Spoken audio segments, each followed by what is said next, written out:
Bonsoir mon ami. Ismaël et moi, Claudine, te retrouvons ce soir autour de la parole de Dieu.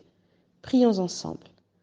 Notre Père céleste, nous voici au terme de cette journée. Nous voulons te remercier de nous l'avoir donné, de nous l'avoir fait vivre. Et alors que nous nous approchons de toi, nous réclamons ta présence pour ce moment d'étude de ta parole au nom de Jésus. Amen. Le texte de ce soir se trouve dans le livre de Juges chapitre 7, les versets 19 à 22. Gédéon et les 100 hommes qui étaient avec lui arrivèrent aux abords du camp au commencement de la veille du milieu, comme on venait de placer les gardes. Ils sonnèrent de la trompette et brisèrent les cruches qu'ils avaient à la main. Les 3 corps sonnèrent de la trompette et brisèrent les cruches.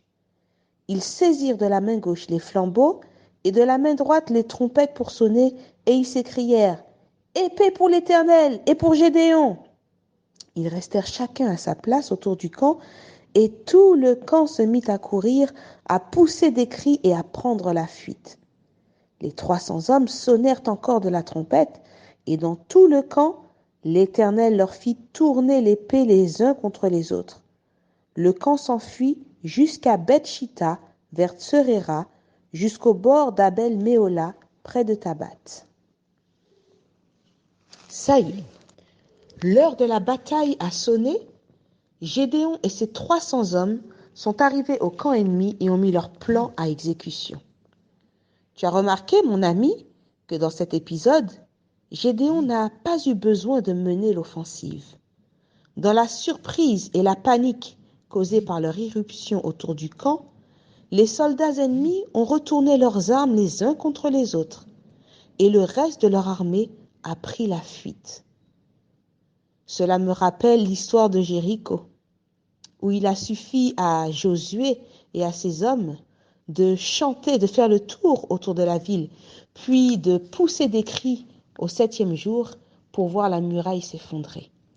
Combien de fois dans l'histoire du peuple de Dieu, des croyants en position d'apparente faiblesse et d'infériorité n'ont-ils pas vu l'issue d'une menace se renverser en leur faveur grâce à l'intervention surnaturelle de l'Éternel des armées, leur protecteur? Je t'invite, mon ami, à te réfugier, toi aussi, auprès de Dieu, parce qu'il veut être ton protecteur, tout comme il l'a toujours été pour son peuple. C'est auprès de lui que se trouve la délivrance et la victoire dans les combats de la vie. Rappelle-toi que dans bien des combats, la lutte appartient à l'Éternel, et que la position de son enfant, c'est de se tenir avec foi sur le champ de bataille, avec l'épée et la lumière que sont la parole de Dieu. Ce soir, nous t'interpréterons, Ismaël et moi, ce chant qui s'intitule « Mort avec Christ ». Il t'invite à abandonner tout ce que tu es entre les mains de ton Dieu et à le laisser produire en toi une vie nouvelle, faite de paix, de repos et d'espérance. Je te lis la première strophe. Mort avec Christ d'une mort volontaire, je vis au ciel déjà sur cette terre. En attendant son glorieux retour, je suis gardé par lui de jour en jour. Jour après jour gardé par ton amour, jour après jour à l'abri de ton aile. C'est le repos et la vie éternelle. Je t'appartiens au Sauveur pour toujours.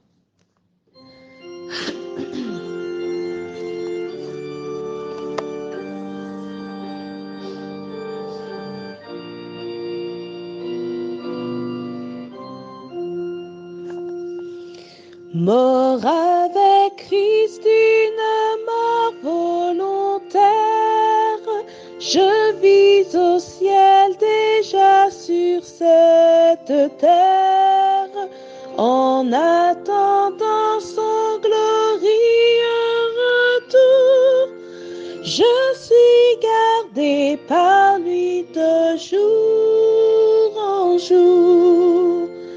Jour après jour gardé par ton amour, jour après jour à l'abri de ton aile, c'est le repos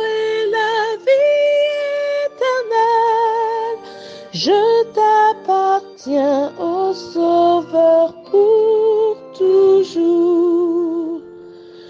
Dans mes combats pour le bien, pour le juste, flotte sur moi son étendard auguste, et son regard qui me sourit des cieux, jour après jour me rend victorieux.